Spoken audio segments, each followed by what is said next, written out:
Welcome to the Mind Body Mushroom, a podcast brought to you by Wind and Sea Coffee, where we explore the fascinating world of functional mushrooms and the incredible benefits for our mental, physical, and spiritual well-being. Join me, Jordan Ryan, as we uncover the secrets of these amazing fungi, discover their many health benefits, and learn how they can enhance our lives in countless ways. Today I have a very special guest, Natty Linquist, founder and CEO of Elysian Fitness and Personal Training. Join us as we discuss strategies for cutting through the noise in these chaotic times and finding truth in simplicity.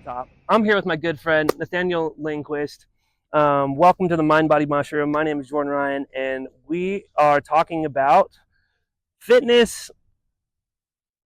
What do we want to talk about today? Fucking evictions. Talking evictions. California, man. California's a wild place. It's a wild place, brother. It really is.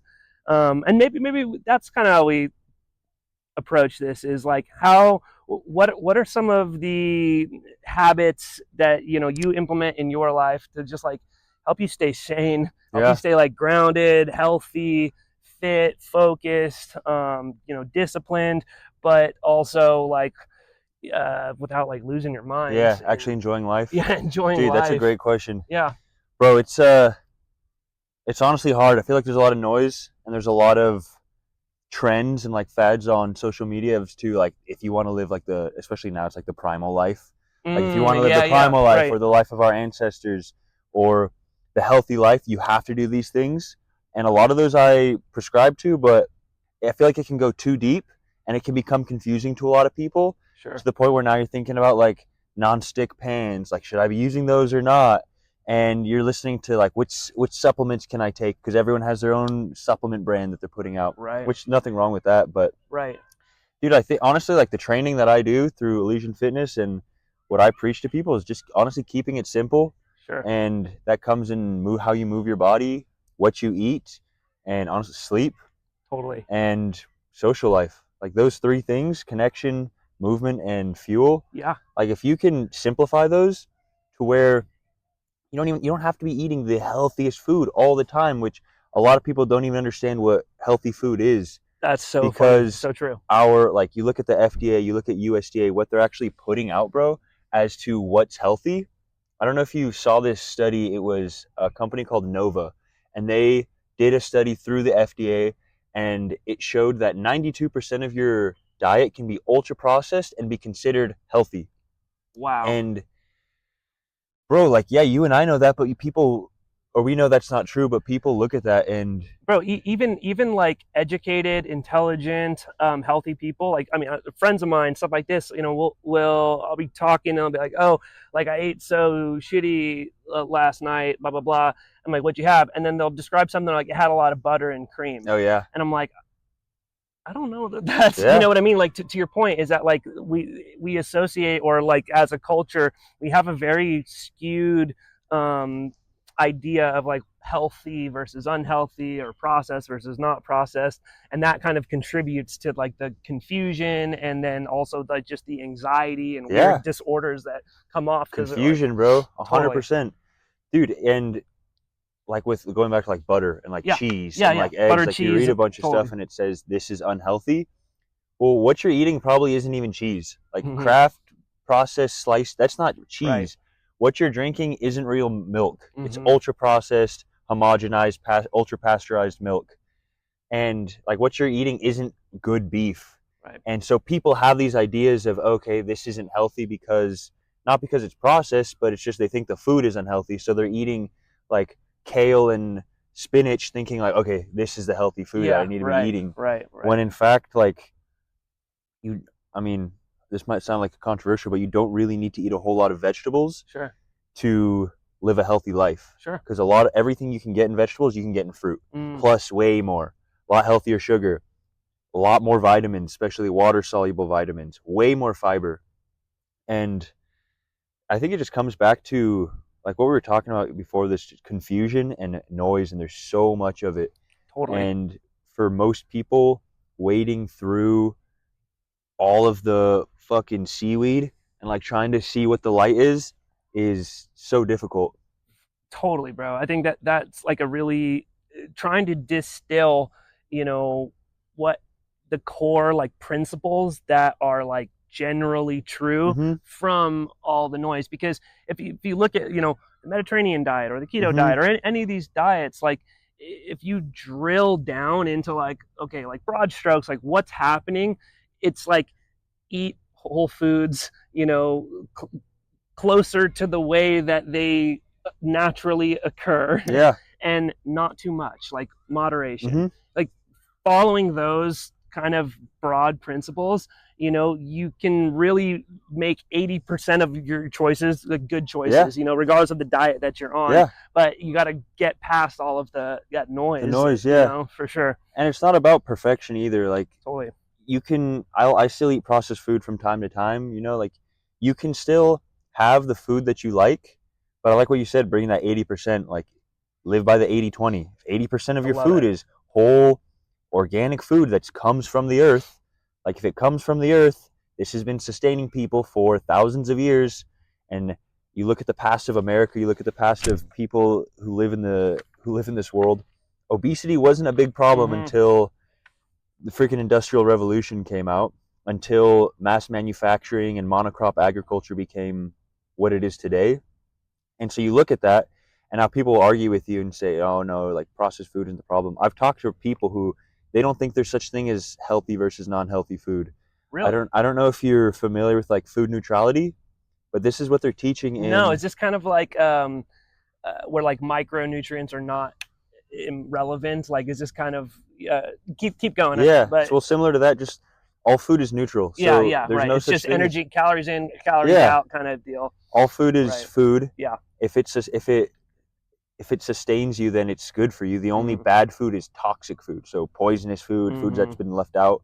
And they're teaching this to kids in the schools in LA right now. Really? This is actually being taught in schools in LA. Interesting. Like, I'm not making that up. And you look at that and kind of like what we were talking about with that whole thing. It's like, are they doing this to actually poison kids, or is this what people actually believe? Right. You're like, because, well, and maybe the answer, it's not science-based from a nutrition standpoint, is maybe they're circling around through like sociology. Yeah.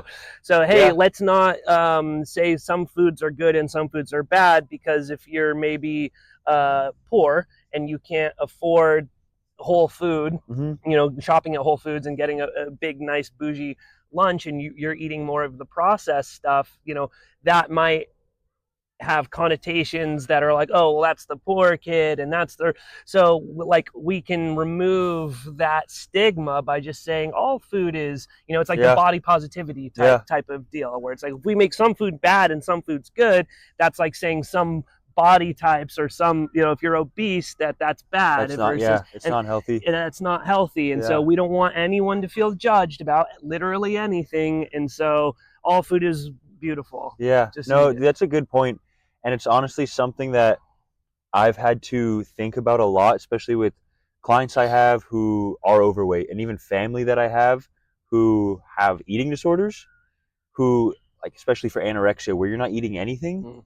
And so having talked to this person and family and friends who have gone through this, I understand it, but I understand the aspect of you're just trying to get this person to eat food. Yeah. And if they're already having a bad relationship with food in the first place, then just getting them to eat anything without putting those restrictions on what's good versus bad, okay, yeah, that's a good place to start. But you can't eliminate the truth from that. Yeah. Because you want them to be eating whatever they can be just to eat, but at the same time, you could be helping them with anxiety. You could be helping them with depression. You could be helping them fuel their body properly to have energy throughout the day. If you're just giving them food that's actually going to sustain their body. Right. And the other component to that is that, like, they're children. Like the reason you're doing this in school is because you're trying to educate them. What foundation you are laying, in elementary school and kindergarten, stuff like that, it will be the foundation for how they eat, the rest of their lives. I mean, my mom was always, like pushing vegetables on me, like, you're not leaving until you finish your food, and you're eating this and no dessert and this type of stuff. And you're like, oh, it sucks. But when you're young, and then as you grow up, it just becomes how you eat. Like, I like sweets and I like all this stuff, but like, generally speaking, I want to eat vegetables and fruits and whole foods and good stuff like that. So it comes, if they take that foundation away, what are the knock-on effects of, how poor your diet's going to be, how dependent you're going to be on Ozempic and all these other pharmaceuticals and antidepressants. Because if I put my tinfoil hat on, if I was a conspiracy theorist, I would say that pharmaceutical companies, agriculture companies, massive food companies all want you to be on Ozempic. They all want you to be on SSRIs because it's a funnel. The American healthcare system is built to keep you in the American healthcare system. 100%. And like that's a big idea that's coming out right now, and like a lot of people don't want to believe it, but it's true. So true. What's it? Is it Pfizer? Yeah, Pfizer or Moderna. One of those companies. This was before COVID. They had to pay out billions of dollars for some medication that they put out. I would have to look up what this medication was, but essentially didn't help anybody at all. And it was tied to food. It was similar to Ozempic. And for these massive pharmaceutical companies, making medication that doesn't actually work doesn't matter to them. They pay a couple $1 billion. That's fine because what they raked in was 10 times that. Totally. 100%. And I guess maybe this gets more controversial into like the COVID stuff, but I think it's safe and smart to, now that it's 2024 and we're kind of out from under the thumb of this like, pressing pandemic, to like, let's debrief, like what happened, what was really going on. And their narrative had changed so many times, dude. And then just sort of like well, whoopsie, kind of. And then at the end of the day, you start really looking at, a lot of the mandates and authorization, emergency use was all based on information that turned out to not be true. And all these companies benefited from it nonetheless, whether it was true or not. It didn't really matter that it didn't stop transmission and that, you could still die, and it was not as effective as, it wasn't 100% effective. It was like 80%. It was like 60%. And, and they keep walking these things back. And then like, why do you think that is? Because science is just hard, or maybe there's a profit incentive to where it doesn't really matter to them. And they'll tell you were wrong for thinking that's what they said. They'll completely right. change it around gaslighting on you, like to be like, no, that's actually not. Nope, that never happened. Dude, I just don't get, like, how do people buy that? Like, how do people believe in that? Because I know they do, Yeah, I mean, so this is where I think it's tough, is because right now, faith in institutions is at like an all-time low, and which it should be. I think that's fair, dude. That's a totally like why would you put more faith in these institutions that lie to your face and obviously don't care about you and are corrupt in their own ways and have messed up incentives to begin with? People are finally getting wise to the fact, like, maybe we shouldn't put so much faith into them. The flip side of that coin, though, is you want strong institutions. You want to be able to be like, oh, it's going to rain next week. Why? Well, because I looked up on NOAA, and that's what the best minds and the best technology and all this stuff, that's what they think. So you want to be able to believe in the institution. Exactly. You want to be able to believe in these institutions. And I think that, some people are just fucking, drink the Kool-Aid and they're a lost cause. But I do think on some level, people are like, okay, well, we can't all just do our own research about everything, and like, and where are you going to do the research? Online? When Google suppresses information, you go into social YouTube, media, Twitter, all this stuff is suppressing information, or it's its own little echo chamber of confirmation bias and the thing. So where are you supposed to do your own research? It's like, I have found that the best way is just kind of like approximating from a variety of sources. You gotta look on the right side of that. You gotta look on the left side of that. You gotta look at foreign press. You gotta look at domestic. What do the comments say? You do kind of have to like piecemeal everything from everywhere. But I don't think it's a good thing that institutions are all their credibility has just gone down the drain. Which, I mean, it's getting to that point. I mean, you look at like what mainstream news is right now. in terms of viewership. Mainstream news is podcasts now. Totally. It's stuff like this. So true. It's people's blogs. Like you look at the viewership for like MSNBC, CNN, like Morning Joe, CNN. It's at like 300,000 views per episode. You look at Joe Rogan, it's like 13 million views per episode. Wow. So it's obvious people are waking up to this. Yeah. And I think the thing we see is we kind of see the worst of it in terms of, like I was talking food neutrality.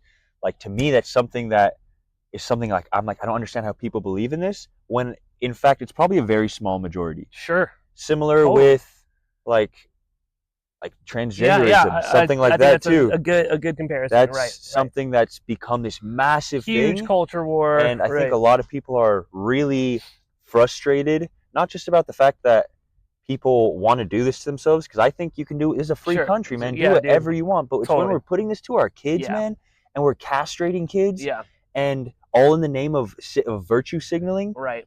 Like that's not right. And to gaslight people into thinking this is what you have to believe in order to be virtuous, like that's not right. And I'm gonna go out and say that, because that is demonic, man. Seriously. For sure, dude. I completely agree. I think like to me, liberalism and being liberal, and it is about like just living your life, dude. If you want to have blue hair and identify as a goat and go ahead, and make out with your with your own gender, let's go, dude. This is America. Like that's what I like. I as somebody who fought for my country, a huge patriot, love my country, I fought and I believe in the right for you to wipe your ass with the flag.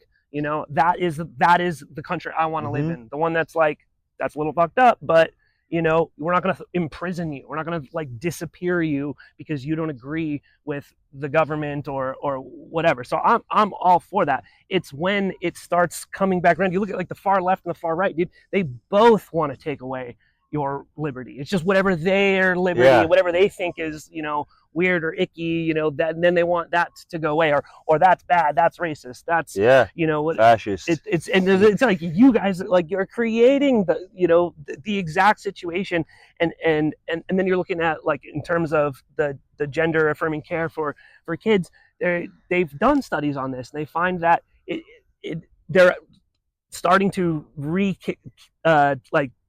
say that it's not good to do this, that it actually is contributing more to mental health issues. And hey, maybe they were just gay. Like that's what people have been saying for a while, but now like that's what the research is saying, is that going in and messing with a 14-year-old's hormones, may not permanently may not be the end-all be-all solution to their mental health. Go figure, man. Go figure. And dude, these kids are going through puberty, like it's right.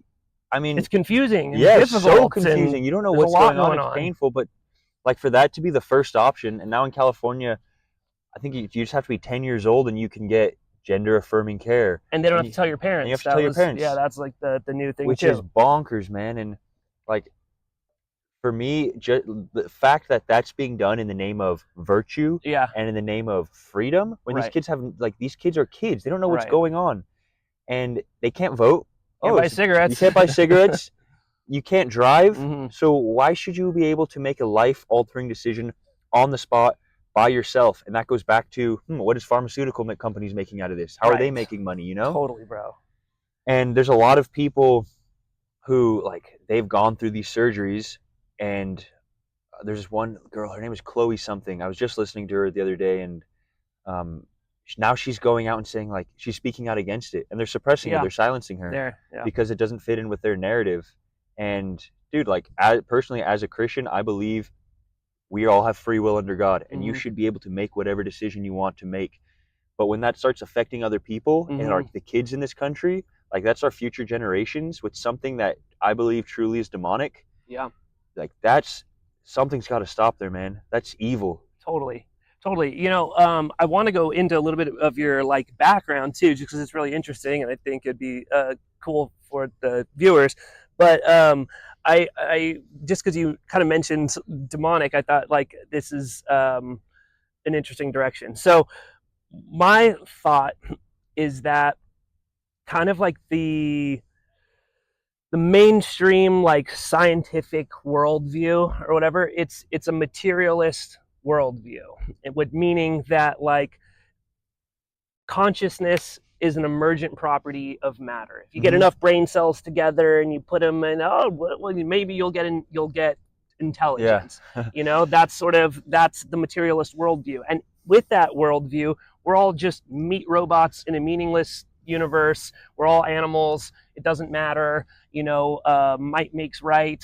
All of these sort of like Darwinistic principles then apply because there is no universal imperative. There's no moral compass, true moral compass, objective morality. It's all just whatever you make it. And I think that dominant worldview within like the power structures that be is what contributes to a lot of the transhumanism. This idea that even artificial general intelligence, like if you approach it from a consciousness is fundamental and that matter is an emergent property of consciousness, that the consciousness is God or the universe or whatever source, whatever, like, and that we all emanate from that. The alternative is being that intelligence comes from matter. If consciousness is fundamental, then it doesn't matter how many freaking gigahertz CPUs, GPUs you put together, you will never create consciousness because it's already created, like it's already doing its thing. And so that kind of like pulls the rug out from like the artificial general intelligence, but we're obviously still pursuing AGI and we are operating under the assumption that it is possible and that near-death experience is not real and that there is no, proof of, anything beyond bodily life, and when you look at it from that perspective, you can kind of see how, okay, all of this other moral imperative, that's all outside of the worldview of what the power structure that wants you to think. They want you to be meaningless robots or meaningless meat robots in a meaningless universe. Just go buy some more shit, go work so that you can do as you're told. Exactly. And do as you're told. And have you read Brave New World? Yeah, I have, for sure. I just read that book and I read it. I'm not a fast reader, but I read that book in a couple days because I was like, dude, this is insane. Because you look at it, it's like, this is kind of what's happening right now. 100%. Same thing with like 1984. There's a lot of stuff that you're like, it's like trite to talk about how things are Orwellian, but when there's a ministry of truth that's job is it to make sure misinformation, just like, dude, come on. And then all the shit like cheap fakes, every video of Biden where it looked like he was doddering or kind of losing it, they're like, that's a cheap fake. That's a cheap fake. That's I don't know if you saw the video of it looked like Biden's body double. He was like way taller. Oh yeah, I've seen some of these. That? Yeah, I have seen some of those like where super taller. But it's like, so you're telling us, okay, like you don't believe your eyes, everything's fine, don't believe like what all the right-wing crazies that are telling you about. And then until the last possible moment, and then they're like, oh, like, you're just kidding, no, Biden's losing it for sure. Like, oh, we're just going to install the other person for you without any sort of process. Right after the national convention so that no one can vote. Right. Talk about end of democracy, man. Dude, you're not giving people the option to vote. 100%. Like the irony of that argument, you're making this big claim that like Trump is, the end of democracy and he's going to do all this shit. And then like you've had like the idea that no one knew Biden was winning is like bullshit. So if you guys really wanted to, you could have put somebody up like 6 months ago.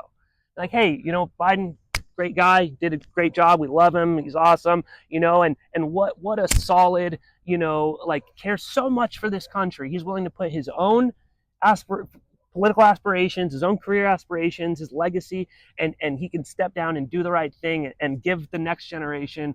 That didn't fucking happen. I could have done that, but they didn't do that. A lot of people say they intentionally did that. And then right after Trump, assassination attempt, and then this was all after trying. It's like it looks very Banana Republic. That's all I'm saying. Bro, I'm not saying it's the Democrats did it, but put someone like without going too far into this, with putting someone like Kamala, who during the national convention in 2020 got absolutely zero votes. No one wanted her. No one wanted her. and now everyone's just sucking her off. They're just like, she's the best. And hard on crime. Part of it is the, hey, Trump is Hitler, and therefore anything like at all costs. Like, and maybe that argument was salient at some point, or maybe it still fucking is. Who knows? But you can't just like this. If you go out and say the sky's falling every single day and it's not falling, you're gonna lose credibility. So since 2015, you guys have been screaming that Trump is Hitler, and I'm still here. Yeah. Like, really looks like shit's pretty bad right now. Yeah, honestly, really bad. This was the argument. This is why people held their nose and voted for Biden, is because they were like, do you guys really want World War III? You want this crazy asshole on the nuclear codes? Is that really what you want? I hope you guys like the economy. Like, he's going to run it into the ground, right? That was the whole argument. And you got to hand it to him, man. They did a pretty good job of gaslighting. It works for him. It totally did. And that was, and like, again, someone, I consider myself to be like media literate. Like, I can kind of get, okay, there's some spin on there. You're like, awake. That's not really true. Like, let's go. And even me though, like, you maybe not fall for some of the stuff, but like the picture that was painted of the situation, now with a little bit of perspective, you realize, oh, there's actually more going on in this paint. It's not just what this little bit that you wanted me to see, which may be true. There may be elements of truth. There's always truth into these things. But if you zoom out a little bit, you're like, there's a lot more going on here. And sure, I care very much about defending democracy. Like, that is which I think most people do. Concern, for sure. Yeah. But don't gaslight me and be like, well, we're just going to the ends justify the means, so we're gonna like skip over this one. You guys will thank us later. Like, that's not how it works, dude. 100%. And I think a lot of people also, like, they feed us what we want, and so obviously all of us have our own biases, politically, anything else. And so when you're on social media, it's just feeding you what can get that rise out of you, dude. Which brings it back to, like, a lot of times we think the whole world is crumbling, and America's like going downhill, and there's a very negative view onto what's happening, which is very rightly should be, because a lot of shit is happening. Right. But at the same time, you're being fed. Yeah. What's going to make you get freaked out a little bit? Yes, because you're easier to control when you're operating from a place of fear. Like, if you went out of a movie theater and everyone was like, get down, there's a guy shooting, like, run over there, are you really going to fact check him? Yeah. You're just going to be like, where? Let's fucking go. You go into survival mode. Yeah, you go into survival mode. And so that's what's happening, is they go and they make you think that there's an active shooter outside right now, and you just need to do exactly what they say, and people are always willing, left or right, to give up their rights, like, for security, privacy for security, freedom for security. People are always willing to do it. Yeah. That goes back into Brave New World, man. Keep them comfy, keep them entertained, keep them amused, keep them on alcohol, drugs, whatever it is. Right. Keep them amused, and we'll take care of you. Don't worry. But just give us your freedoms. Yeah, 100%. And then keep them divided and arguing about which trans swimmer should or shouldn't be doing what, like these like minuscule tiny issues. Not that that's not important, but it's like, the grand scheme of things, how many people is that really affecting? Like, we're talking about Olympic trans swimmers, like literally like 2 people on planet Earth, there's so many things losing our mind about. There's too many things that we're being told we're supposed to really care about. And it makes us frantic. Like you said, it brings that fear, which goes back to, like, just confusion, man. Like, with what you eat, not even knowing what good versus bad food is, not knowing what the truth is. Like, truth, like what you said, talking about truth is completely whatever you want it to be. There's no such thing as truth, which it's a pretty new idea that people are just kind of going with. It's like, this is science now. What's crazy is that that's not even a new idea. That's exactly what totalitarian governments have done in all of history. That's Russia's whole deal. Russia isn't trying to convince you one way or another. What they're trying to do is say, Who knows? Yeah, there's no way of knowing. There's no way of knowing, right? Is it propaganda? Is it the news? Who knows? Yeah. Yeah. So don't worry about it. That's the tactic. No, yeah, dude, you're right. Doing it for freaking ever, you know. Let's talk about your background. So you're from Africa. You've mentioned briefly, but want to just how'd you end up in San Diego and kind of dude, like what's all I can say is I shouldn't be here, man. Truthfully, so I grew up I was born in San Jose, and then my parents. So my dad grew up in Africa. His grandpa lived in Africa. Oh, sorry, his dad lived in Africa. His dad lived in Africa. So it's been kind of a, I guess, generational thing. Crazy. Of missionaries in Africa. So my parents are missionaries. Cool. So I moved out there when I was 4. And which part of Africa? Entebbe, Uganda. Uganda. Okay, Uganda, cool. East Africa. Yeah.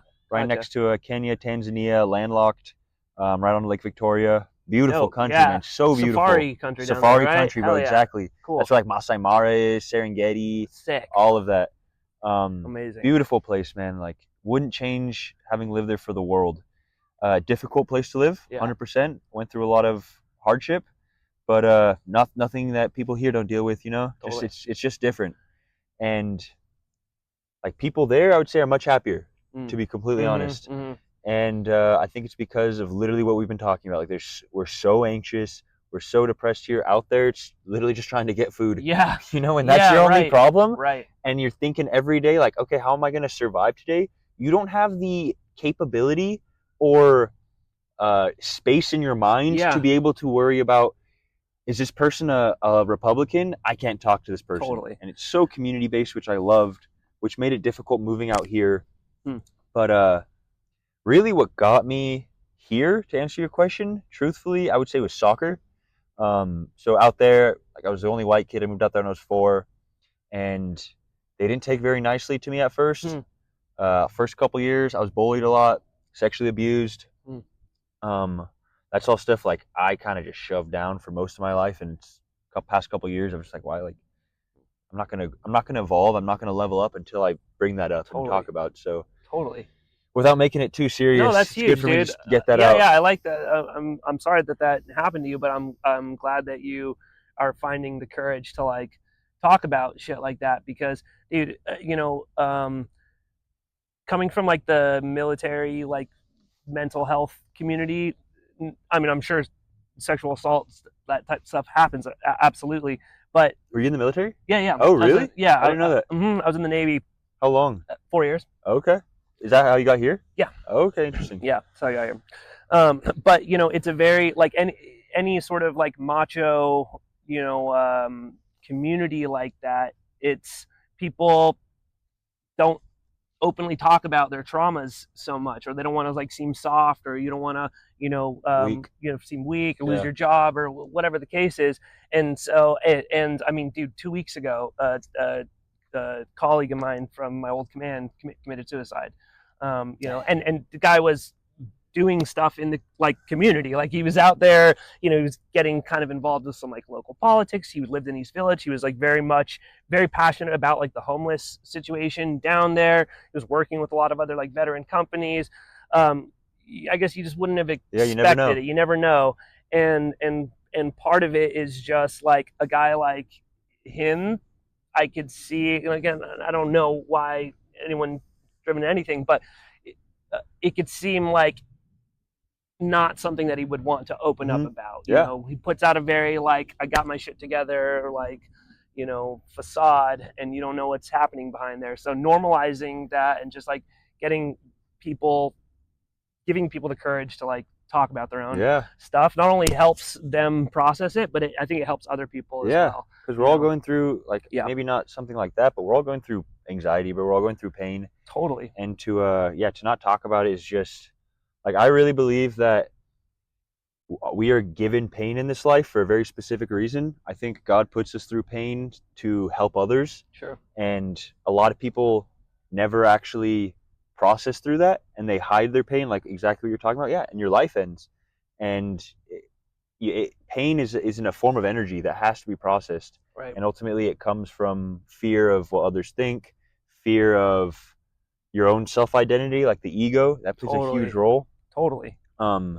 And for a long time, I didn't tell anyone about that because I had that same mentality, like I'm the guy, right? You know, like right. I want to be like think less of me. Yeah, I'm weak or something, right? Which in Africa, bro, like no one cries in Africa. As a kid, if you cry, you'd be beaten. Really? So you'll see kids when they're sad, they'll laugh because that's the only acceptable form of emotion that they could use. That's wild.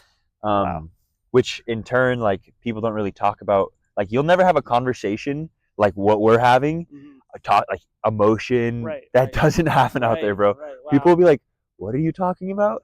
Like, why do you want to talk about this?" Is it? Would you say it's like a more patriarchal or matriarchal? Patriarchal society? For sure. Yeah, the father's the head of the household. A lot of people, especially if you go into the tribes, like deep down in the bush, many wives. He's the master of the house. At meal times, he sits on the chair. The women sit on the ground. Yeah. It's very much like that. Old school kingdoms. It's changing a little bit, especially like with Western culture coming in. Yeah. Like that's playing a massive role, good and bad. It's giving people more autonomy and more freedom to be able to dream, to be able to hope, to add more equality. But there's also the negative sides, like a lot more drugs are coming in. Cocaine's making its way into East Africa. Food, technology. But yeah, exactly. Yeah, and all of the downsides that come with that. But to continue on with your question of like how I got out here, so soccer was really the one thing that allowed me to mesh into the culture. Yeah. So after a couple years of what I was talking about happened to me, they finally accepted me. And like they realized, okay, this kid's not going anywhere soon. Yeah. Like he's here. His parents aren't leaving. Yeah, exactly. Like, all right, might as well play with him. So they stuck me in goal because no one else wanted to play goalie. So that's how I became a goalie, and made my way out there. I had a dream. I wanted to play professional soccer. Like that was my dream. Yeah. And from a young age, I was like, dude, this is gonna happen. So I went to Kenya for high school. Played in high school. Made this like, I had my dorm dad because out there you live in dorms, and there's like a couple that lived in the house right next to the dorm. They were kind of your parents. You call them uncle and auntie. And he made me a highlight video on this like GoPro, and it was bad, dude. It was really bad quality. Like the fields were dirt. Like the fields are basically dirt. No one has the technique that they do out here. It's just like run after the ball kick. It's like foosball, bro. Yeah. And I mean, they're athletes out there. They're ballers, fast, big, but not the skill that they have here. So I hadn't had those developed. Like I was a natural athlete. I was very explosive, but the technique I didn't have. Yeah, exactly. Like passing, kicking. I would throw the ball. That's all. Dude, I would chuck the ball halfway across the field. I would never kick it. And somehow 2 schools saw me on YouTube once I put that up, Zeus Pacific and UC Davis, and they actually flew me out to Azusa, LA. No way. Tried out, got on the team. Like, I don't know how that happened. That really shouldn't have happened. So which team did you go? I went for Zeus Pacific. Yeah, it's a school in LA, D2. Played there, and then played there all 4 years. Then I got a contract to play in North Carolina, USL, and this is in 2020. Drove out there. As I was going out there, I get the call from the coach, season's canceled because of COVID. So I come back, and that's how I moved to San Diego, because I was like, okay, I don't know where to go. A couple of my buddies were moving out. They moved down here, moved in with them into Mission Valley, and played with a couple different UPSL teams, was playing with San Diego Loyal for a little bit. No way. Do you know Ben Spencer? Yeah. Yeah, dude, he's like my good boy. He's a beast. Yeah. Ben's a beast. Dude, that's funny. Was playing with them for a bit, but then they disbanded. They didn't become, or they canceled their team to make way for the MLS team. I was playing for a NISA team called Albion, played with them throughout their playoffs into their championship. We made it to the finals. We lost 1-0 in the finals, and they were like going to have me sign a new contract. Yeah. And I get married February. This was February 2023, right before I'm about to sign a new contract. I tell them, hey, I'm going to leave for 3 months for my honeymoon, 3 weeks for my honeymoon. They're like, oh, that's going to be too long. We're going to have to wait to sign your official contract when you get back. Oh my God. So I was like, okay, whatever. But they're like, we have the spot open. We want you on the team. So then I come back. Every single coach on that team had left within the span of three weeks. So I had no more connect. So it's been like, been on a team, transferred, been on a team, transferred. So now I'm going to try out for a new team in November. Oh, sick. So you still play soccer then? Like that's dude, that's the dream, man. Yeah, you know, and like cool. And I can't give up on it as much as it's kind of become inconvenient, and I I haven't been like in it as much as I would like to be. Right. I can't give up on it, man. Like, sure. if now's the time, you know, Totally. if I don't try at least one more time, I'll have regret. I know I will. Right. Might as well leave it all on the table and see what happens, 100%. You know? I mean, I was just listening to something today. I was talking about like the top 3 things that people like regret or whatever on their deathbed. Blanking on the third one. The second one was not living the life that they wanted to live. Mm-hmm. Like it was, you know, living the life that my parents did, or Mm-hmm. or my partner, or you know, I had kids, so I had to take some job to do the thing. Like, so that's like number 2, and then the number 1 regret is just being less hard on themselves. Yeah. You know. Dude, those are all really powerful tips for everybody. Totally. Especially like, I think it's cool nowadays for like, it's a lot easier for it to be a content creator or be like, do what we do. For sure. Like, we don't have to go into an office and work. We get to do our own thing, and it's while it's very saturated right now because so many people are doing it, you know it's possible. And I think that's why so many people are going after it and living the life that they want to live right now, which is really cool. And it's motivational for me especially, and I'm sure for you as well. Dude, the big thing that you start realizing is while things are saturated and things are hard and you know businesses fail and like all this stuff, what you realize, like at the end of the day, so much of it comes down to just follow through, like just putting your pants on and showing up. Mm-hmm. You know, because at some point, it like everyone's failure story is not this like catastrophic, dramatic, like an asteroid came and ended my. No, it's just like, I don't know. I had to, you know, I wasn't making enough money. I was kind of spending too much time doing this, or I had this other opportunity. You're distracted. I got distracted. Yeah. And so, like, that's the majority of the reasons why people stopped doing the thing that they were doing, you know, prior. And when you kind of put it in perspective like that, you realize like you can actually be in the top 10% of whatever your industry is, largely just by like continuing to do it. And then another like takeaway that I've found just like in different areas of work in life is that like doing 5% more than is expected puts you in like the top 1% of what you're doing, because most people just want to do the bare minimum. They just want to get the, you know, clock in, clock out, get the paycheck, do what they do. It's comfy, safe. It's comfy and safe. Yeah. And to be the top doesn't literally mean you need to be doing more than 99% of everyone else. You just need to be doing like 5% more. And compounded every day. Yeah. And that puts you in like a league where you're like, dude, like you are so much better than everyone else, and not because you're actually that much better, just because it's that compounding. You stuck with it. Consistency. You stuck through it. You were consistent, and you just did a little bit better than you needed to. Dude, I think that's a really powerful thing what you just said, especially for like anyone listening to this because everyone has dreams, bro, but people think it's not possible, right? And they think like change and what you want has to be sexy. When it's cool at first, like when that motivation time, I'm gonna start my business, it's gonna be sick. You see someone else do it, and then you get a first couple clients, like, this is awesome. Everyone's giving you like, oh, Jordan, like your company's sick. But then after the initial shininess wears off, it's like, damn, dude, it's kind of, you're there in like the doldrums, you're there in the middle of it, the thick of it, and it's not sexy at all. And this is something that I'm learning right now. I started my own business about 2.5 years ago. Yeah. And like I transferred it from purely in person to now it's all online and building that digital space, and it's so fun. Totally. But I was hit with like, damn, this is way harder than I thought it would be. Yeah. Like way harder than I thought it would be. It is so hard, and it's such a long process. But finally, this is now 6 months of me doing this. It's like, now, okay, I see how this is going to work. Right. And like you said, if I can just keep putting that same level of expectation of myself day in, day out, I know by the time I'm 30, for example, or in 4 years, 5 years, I know this is going to be big. Yeah, 100%. That's exactly it. Like you know, you're sticking with it over 4 years, day in, day out, and like getting through the doldrums it's so real, dude. There's so many times where, especially at the beginning too, where you're kind of like, am I lying to myself? You know what I mean? Like, the only person that like you really don't want to bullshit is yourself. You don't want to think that you're doing something great and really when you're not. Like you're not. Yeah, you can't lie to yourself. You can't lie to yourself.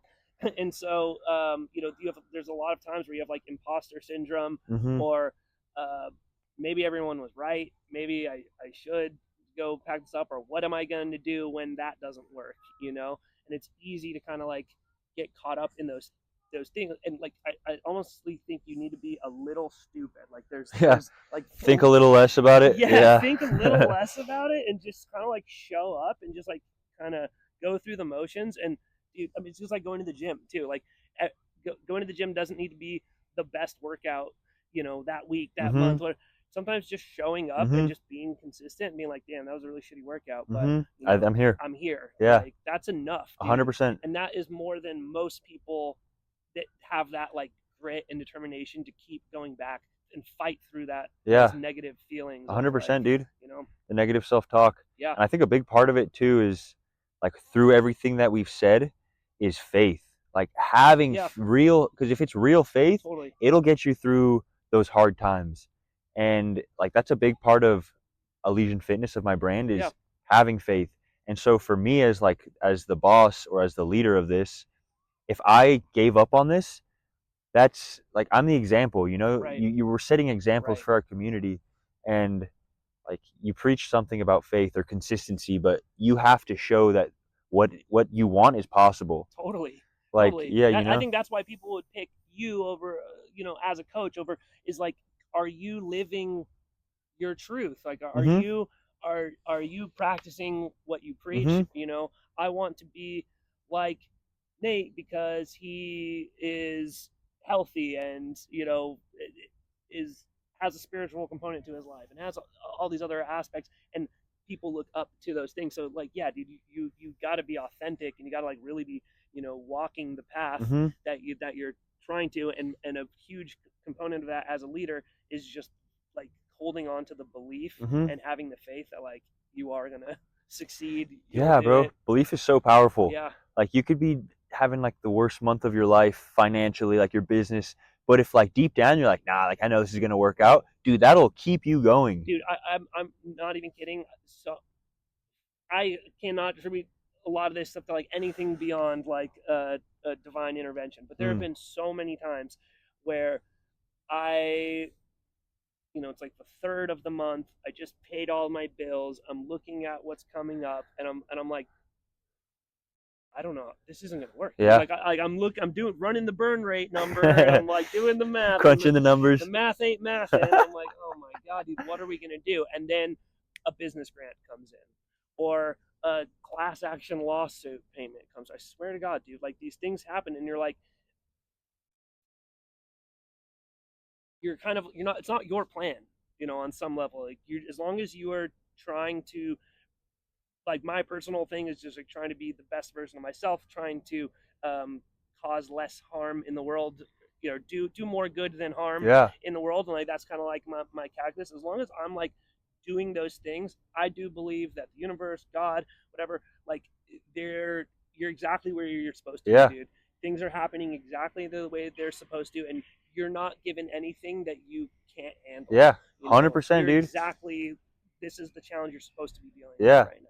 And I like to think of everything kind of like a test. Yeah, sure. And I think most guys do. Totally. Like we like to romanticize like the pain that we're in. Yeah. And like, this is a test I must pass, and if I pass, like some big reward is going to happen. And honestly, it's probably a little crazy, but it helps me a lot. Like seeing these things as a test, and like for you, what you just said of like when things are at their absolute bottom, rock bottom, then that's when something comes through. Yeah. But if you gave up when it was getting hard, you never would have experienced how good it can be. Totally. And a lot of people give up on themselves because of that, because it's so hard, man. Anything worth doing has to be hard. Yeah. Like it's the nature of how the world works. Like I set my ultimate example as Jesus, and he literally died so that we could live. Yeah. And if he did that, it's obviously an example that we're supposed to go through pain and suffering, because on the other side of that is some amazing reward, some bigger blessing. And I think having your own business is a very good example of that. For sure. That we both can relate to, you know? Oh, totally, anyone, most people can relate to with some side hustle or whatever hardship, you know? 100%, dude. Like you have to sacrifice. And I think sometimes you see it like in finance or tech or whatever, like there are industries where people can hit it really big, and it's almost like just completely lucky. Like they just were literally just at the right place at the right time. That shit pisses me off. And yeah, for sure. But I think that those, when that happens to those people, one, they go one of two ways. Either think that they're smarter than they actually are, or they attribute it more to themselves. Let me write a book about it. Yeah, like, oh dude, I'm obviously I'm a god. genius. I'm a god. You know, or they have enough self-awareness to realize that it was just right place at the right time. And then there's almost like this paranoia that like, what if I lost it all? Like I didn't really do anything to get it in the first place. I was there by luck. So if I lost it all, you know, I'm now afraid that I wouldn't be able to get it back. Whereas if you've put in, day out, you've been, you know, broke as fuck, you've been, you know, putting in grinding, you know that even if you reach success and you lose success, the success is a byproduct of your inputs. The inputs are what you control. You don't control the output. You control showing up every day and putting in and knowing that you're going to be okay. And, you know, I'll eat ramen noodles if we have to. Like, we'll figure this stuff out. And I think that like over time, you develop like an armor that, unstoppable. Yeah, dude. Like, who cares, man? Like, the Jordan Belfort guy, Wolf of Wall Street, yeah, like, and not, you know, endorsing him or not endorsing him, but like paid partnership with Jordan. Yeah, it's brought to you by. But he's like, I mean, hit it big. Then he was in jail and that whole thing, and then he was back up, and it was like because he had the confidence and understanding that it was like he built a skill set. And that skill set stays with you regardless. No matter what, dude. You can always go and make more money. If you know how to sell, you can sell anything. Yeah, dude. Yeah, 100%. And I think taking that pressure off of ourselves and realizing that like luck is a big part of it, and like blessed divine intervention or whatever you believe it to be, coming down to bless you for having faith. It takes a lot of pressure off of us as humans to think that I'm in control solely of my own destiny. 100%. Which I think is a really popular idea, but like you said, you can control very few things. You can control your actions and your thoughts, which most people can't even control their thoughts, you know, or their actions. Totally, because one stems from the other. Exactly, yeah.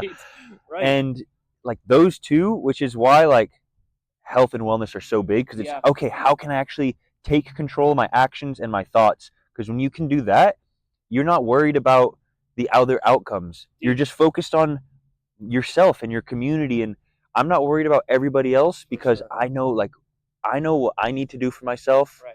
And you understand people better as well. No, 100%. I literally just made this post the other day because I was did some like workout class thing, but it was talking about how like fitness has always been like the foundation of my life because, you know, careers change and evolve, and you know, you grow, your interests change, like a lot of these things. I've been at the highest highs and lowest lows, dude. You know, I've been physically broken, depressed, you know, aimless, scared, you know, trying to figure out what am I supposed to be doing now. And my like North Star has always been like, even if you don't know what you to do or who, just go do some freaking burpees or something. You know what I mean? Like, it's something that you can control.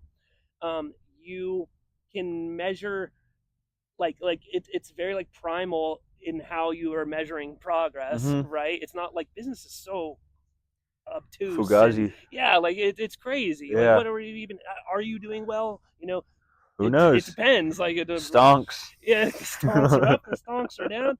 Yeah, it's super crazy, but you can always, you know, that like showing up on the mat or at the gym and like putting in work for the day, even if you accomplish nothing else that day and your whole life is going to shit, you're in prison for fucking 10 years, something like that. You know, you program that, you get up and you do the thing that you do, and that's what builds the foundation. Yeah, and you'll feel good. Same with what you eat, man. Like, you're eating shit, you're gonna think like there's such a direct correlation between our gut to our brain. Totally. And I think most people know that, but actually taking action and giving yourself good food. Like, you know Gary Brecka? No. He has this company called The Ultimate Human.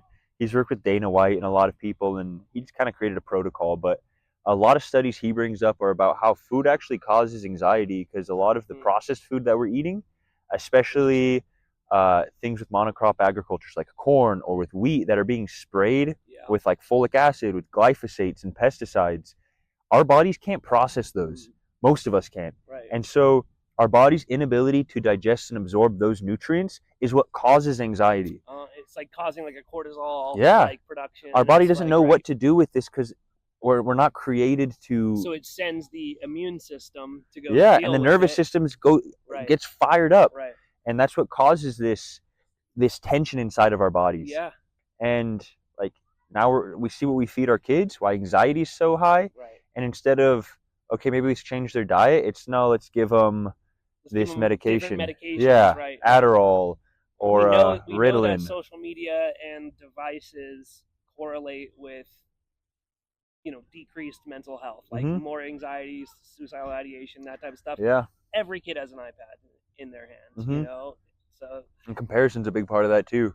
Yeah. We're showed to compare, and that sells as well. Yeah. 100%, man. Yeah, bro. This was good, dude. Dude, that was a great conversation. Appreciate you, man. I love you, man. I love you too. I appreciate you. Well, welcome, or thank you for joining us on another Mind Body Mushroom. And yeah. Hoorah. Hoorah.